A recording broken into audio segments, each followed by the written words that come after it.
Seja muito bem-vindo, muito bem-vinda. Estamos de volta aqui com o Diz Aí. Ficamos um tempo parados, mas agora a gente volta com força total. E hoje nós temos um convidado bastante especializado de um setor que está em alta no mercado, que é o setor do esporte. E é o Manuel Flores, que está aqui comigo, é ex-executivo da CBF, empreendedor na área de esporte. Manuel, um prazer estar aqui com você. Seja muito bem-vindo. Muito obrigada pelo seu tempo, por estar aqui conosco no Diz Aí. E eu gostaria de começar essa entrevista te dando as boas-vindas e te pedindo para contar um pouquinho da sua história para a gente. Flávia, primeiramente, boa tarde, obrigado pelo convite. É um prazer enorme aqui estar conversando com você, a gente que se conhece há tanto tempo, estar aqui colaborando com o Diz. É sempre um prazer a gente estar falando aí de uma área que a gente gosta muito, né? Que no meu caso, investi tanto tempo, tanta dedicação, que é a área do esporte, mais precisamente o futebol. Então, fica aqui o meu agradecimento. E falando um pouco de mim, Flávia, eu originalmente eu tinha uma paixão pelo mercado financeiro, acho que pouca gente sabe disso. Quis construir minha carreira no mercado financeiro, mas ainda na faculdade eu tive uma oportunidade de fazer uma mudança mental, né? Uma mudança de estratégia para o futuro. Então, na ocasião, eu tive uma chance de entrar como estagiário ainda na Esporte Interativo, que eu acho que quem transita no mundo do futebol conhece bem. É uma empresa que era uma agência, depois virou o Esporte Interativo, uma pegada muito de startup, com um desafio muito grande de virar um canal de esportes, né, rivalizando com grandes forças locais no mundo da transmissão esportiva, né, com uma estratégia muito bem definida. Ali eu pude me apaixonar muito pela questão de direitos esportivos e toda a ciência que envolve essa questão dos direitos, né, que é justamente uma área que está em evidência hoje diante dessa fragmentação que a gente vê aí das grandes plataformas de streaming, né, adquirindo conteúdo ao vivo. O conteúdo ao vivo ele tende a ser a menina dos olhos dessas grandes plataformas para poder abocanhar sua fatia de mercado, né? Eu costumo dizer que diferentemente do filme, né, ou da série que você assiste a qualquer momento, o esporte ao vivo ele tem um altíssimo valor porque ele precisa ser assistido naquele momento. Se você vê depois, você já sabe o resultado, ele perde muito valor. E não é Então, só informação, né? É emoção pura também, né? Exato. Então, por conta disso, desse fator ao vivo, né, e da necessidade de se ver ao vivo, daí sim se compreende os altíssimos valores que esse tipo de direito envolve, né, mundo afora.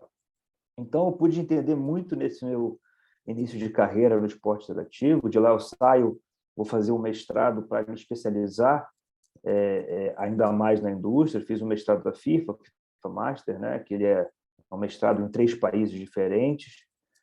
Somos uma turma aí de 25 a 30 alunos, ou um pouco mais, do mundo inteiro, que a gente fica junto aí durante um ano e faz 3 módulos em 3 países diferentes, ou seja, uma experiência de vida incrível, né? É um curso que possui a chancela da FIFA.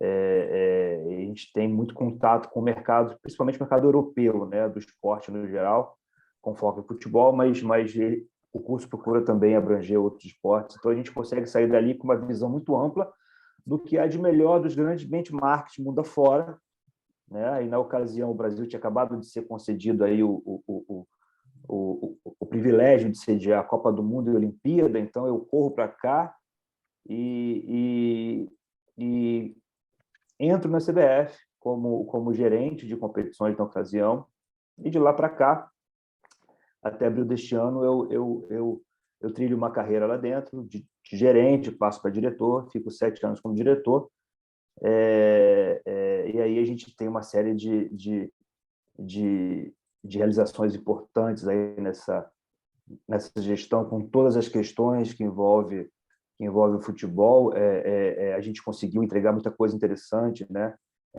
A gente sai de 6 para 24 competições, consegue enxergar o Brasil. O Brasil, Flávio, é um país muito complexo quando a gente fala de futebol, né?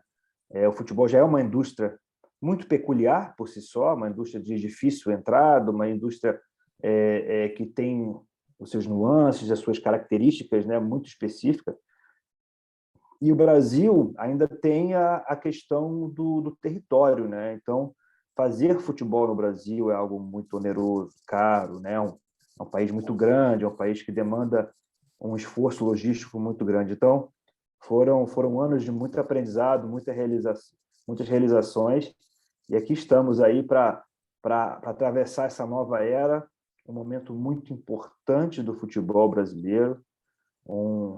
Eu diria que é uma virada de chave em todos os sentidos. Eu tenho usado um termo muito importante, que é a tempestade perfeita, né? A gente está agora numa tempestade perfeita, ou seja, um momento crucial de mudança de paradigmas, de patamares, e a gente está muito animado com esse novo momento. Então, e falando de mudança, não tem como a gente deixar de falar de inovação, né? Que é o nosso tema central aqui no DIS, é a inovação com sustentabilidade. Então, eu queria te perguntar como é que está o mercado do futebol, né, nesse sentido? A gente tem visto muitas startups surgindo, está efervescente a coisa, né? Tem também um movimento de profissionalização grande. Fala um pouquinho sobre esse momento do futebol e a importância da inovação para o esporte. Olha, o futebol como um todo, né? Aí eu diria o mundo do futebol, não só o Brasil, o mundo do futebol, ele passa por um processo muito interessante de transformação, né? Do ponto de vista tecnológico, tá? A gente tem uma preocupação, e quando eu digo a gente, todos nós que gostamos de futebol, amamos futebol, trabalhamos de alguma forma com futebol, ou apenas nós somos apaixonados pelo jogo, a gente tem que ter uma preocupação muito grande, que é essa nova geração que vem por aí, né? A turma mais jovem é sabedor de que a turma não consegue sentar mais para ver uma partida de futebol 90 minutos, né? A gente tem um mundo hoje com muitas distrações, segundas telas, terceiras telas. Então, sentar para assistir 90 minutos de uma partida de futebol é algo cada dia mais desafiador quando você olha para as novas gerações, né? Que estão acostumados com tudo na hora, sob demanda, sem paciência, sem muita capacidade de concentração, muitas vezes. Então, o que o futebol está buscando, e aí surgem as grandes inovações, é buscar alternativas de atrair esse torcedor, né? Ou seja, o futebol não envelhecer, os torcedores do futebol não envelhecer, o que tende a acontecer caso o futebol não inove, né? Eu digo inovar na experiência do torcedor, não só dentro de campo, aquele que vai ao estádio, mas principalmente aquele que assiste na TV, que é a grande massa, né? Que é onde derivam todos os resultados financeiros, né? A maioria dos resultados financeiros, o dinheiro mais expressivo vem daquele que assiste na TV. Então, você conseguir, a indústria do futebol, conseguir atrair e aí reter esse jovem é um desafio cada vez muito grande. Aí nascem as novas ideias, né? Então, nesse campo, tem muita coisa interessante nascendo, né? E quando você olha para o Brasil, e só um parênteses aí, em cima do que eu estou falando, exatamente o que eu estou falando, saiu um rumor hoje de que a Amazon estava adquirindo a EA Sports, que é a label de videogame. Uhum. A Amazon já se posicionando, já há alguns anos, aí eu diria 2, 3 anos, como um comprador estratégico de conteúdo esportivo ao vivo. Ela já fez grandes movimentos mundo afora, ela fez na NFL, ela fez no Campeonato Inglês, ela fez no Brasil, com a Copa do Brasil. E aí ela surge esse rumor que ela está comprando uma plataforma um label de videogame. Olha aí. Então, assim, é o futebol, né? É o conteúdo misturado com mídia, misturado com futebol, e tentando inovar e tentando criar soluções, e acredito eu, muito olhando para esse novo mundo, essa nova Novo estratégia consumidor de também, né? atrair o novo consumidor, sem dúvida, né? Aquele que está acostumado. E aí, quando você Desculpa te traz isso cortar, tudo, mas só pode falar. para não perder aqui a minha pergunta, você falando, né, de um marketplace gigante que é vendedor de conteúdo, né, entrando nessa área fortemente, e o esporte assumindo, na verdade, já uma função de conteúdo, né? Você de informação contínua, tudo ligado ao esporte, não só o jogo especificamente, mas toda uma produção de conteúdo que tem em torno do jogo, né? Já sendo Então, competitiva, assim, nesse mundo. é isso que eu ia falar. E quando você traz para a realidade do Brasil, e você vem aí com os marcos regulatórios mesmo, as novas leis que foram aprovadas de 2 anos para cá, né? Lei do mandante, a lei da SAF. Uhum. Então, você vê um movimento muito interessante de convergência no Brasil, agora falando, de exigências legais que vão pressionar os clubes do ponto de vista estratégico, administrativo, de se posicionarem como clubes profissionais, né? Ao mesmo tempo que ele tem que ter uma estratégia de atrair cada vez mais torcedor, atrair e adquirir mais receita, né? E tudo isso com uma indústria que é uma indústria complexa. Então, por isso a tempestade perfeita. Você tem as condições hoje, né, de buscar soluções, desde que você compreenda o mundo do futebol, que é um mundo de difícil compreensão, mas de buscar soluções para que os clubes e o futebol como um todo possa navegar nessa nova fase de uma forma muito proveitosa, que eles consigam atravessar e se profissionalizar e se adaptar a essa nova realidade com Perfeito. soluções inovadoras, com grandes receitas, com tudo que esse novo mundo demanda. Então, assim, é um momento muito desafiador, muito importante para a gente estar observando e atacando essas questões. Você diria que os clubes têm que ter realmente uma visão de negócios, né? De se profissionalizar e olhar o mercado de futebol. E aí eu não diria nem só o futebol, né, Manuel? Eu acho que o esporte como um todo, né? Toda essa movimentação de ligas e as negociações que são feitas hoje na área do esporte são negociações muito pesadas do ponto de vista financeiro, né? São números estrondosos em função mesmo da demanda que tem por esse conteúdo todo, né? Então, o que você está dizendo é que tem que ter uma visão de negócios mais ativa, não dá mais para brincar de Eu acho que entretenimento, né? eu acho o seguinte, eu acho que o entretenimento é um negócio, o entretenimento é um business. O futebol, e o futebol brasileiro em particular, ele precisa, e isso não é mais discurso, né? Isso é uma necessidade. Eu acho que sobreviverá aquele, né, que conseguir enxergar o quanto antes que o mundo está mudando, que o perfil do seu torcedor está mudando, que ele é um gerador de conteúdo constante, o futebol é isso, que ele pode monetizar não só esse conteúdo, como toda a sua cadeia produtiva, ele tem condições de inovar do ponto de vista financeiro, do ponto de vista estratégico, mas que ele precisa se mexer. Eu acho que o grande recado hoje e a grande necessidade do mundo do futebol, e eu falo dos clubes que são os grandes atores desse mercado, que é quem move a paixão, que faz a coisa acontecer, a gente já observa grandes movimentos no Brasil, é o clube entender que ele, independentemente do tamanho dele, né?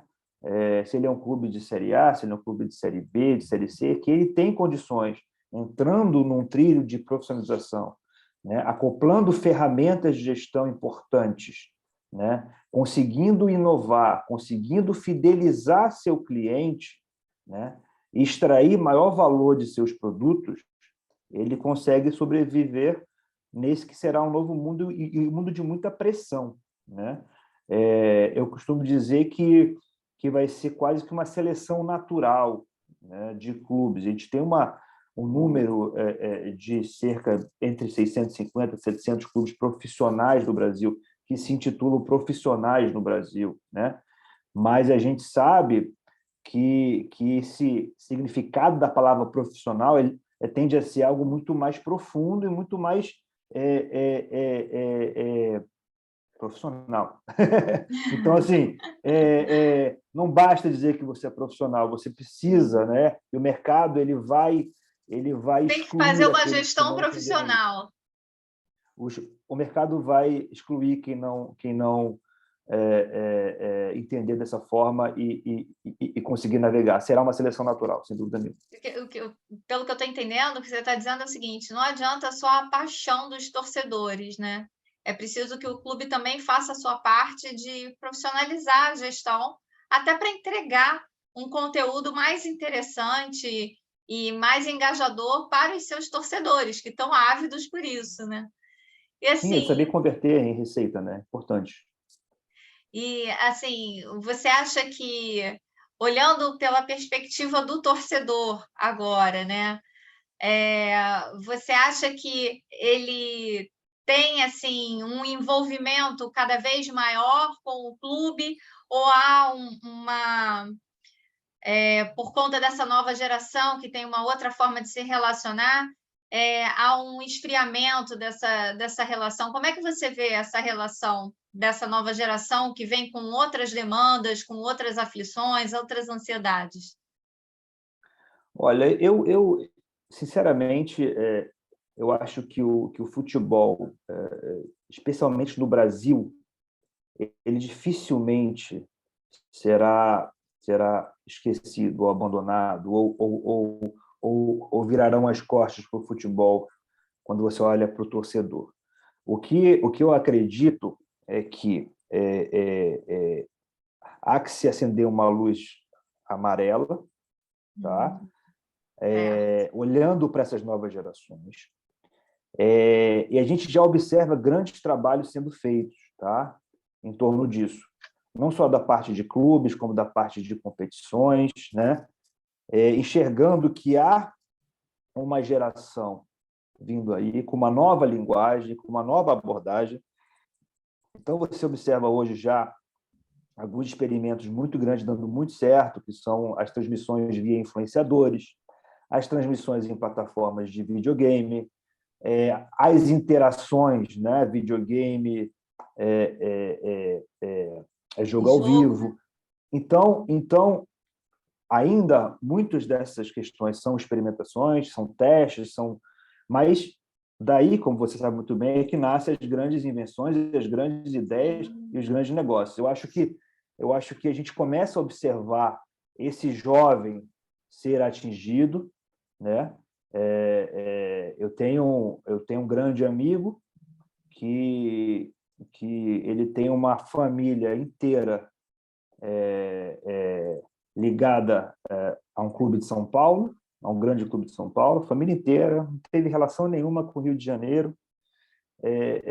A família criada dentro do clube, ele muito próximo do clube, só que o filho dele, de 8 anos, é torcedor de um clube do Rio. E torcedor fanático. Mas por que é isso? Não tem relação nenhuma com o clube. Aí por quê? Porque ele foi impactado por 2 ou 3 influenciadores, aonde a turminha dele toda acompanha, e o garoto virou torcedor de um clube que ele não tem relação nenhuma, jamais entrou no estádio. Deixa de ser aquela coisa de pai para filho, né? De uma geração então, para outra. Eu acho que a questão de pai para filho sempre vai existir, mas eu acho que você conseguir impactar o jovem com esses novos mecanismos, né, é algo muito importante para os clubes. Eu acho que a gente vai observar uma competição muito grande nisso, né, de abocanhar esse coração desse jovem, da criança, do adolescente. acho que daqui para frente, né? Eu acho que o trabalho dos clubes tem que passar por isso também, tá? Isso tem que ser uma estratégia, uma das centrais, na verdade, dos clubes para navegar nesse novo mundo. Ele conseguir achar meios, né, e caminhos para que ele consiga fidelizar esse jovem desde de criança.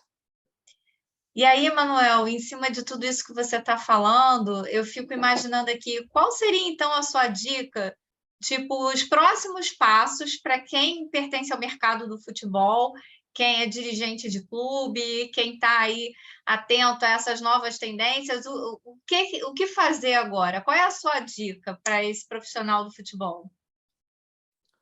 Olha, a dica, você dá uma dica é difícil, né? O futebol ele tem vários atores importantes, mas o que eu posso falar é mais uma mensagem de esperança mesmo. Eu acho que a gente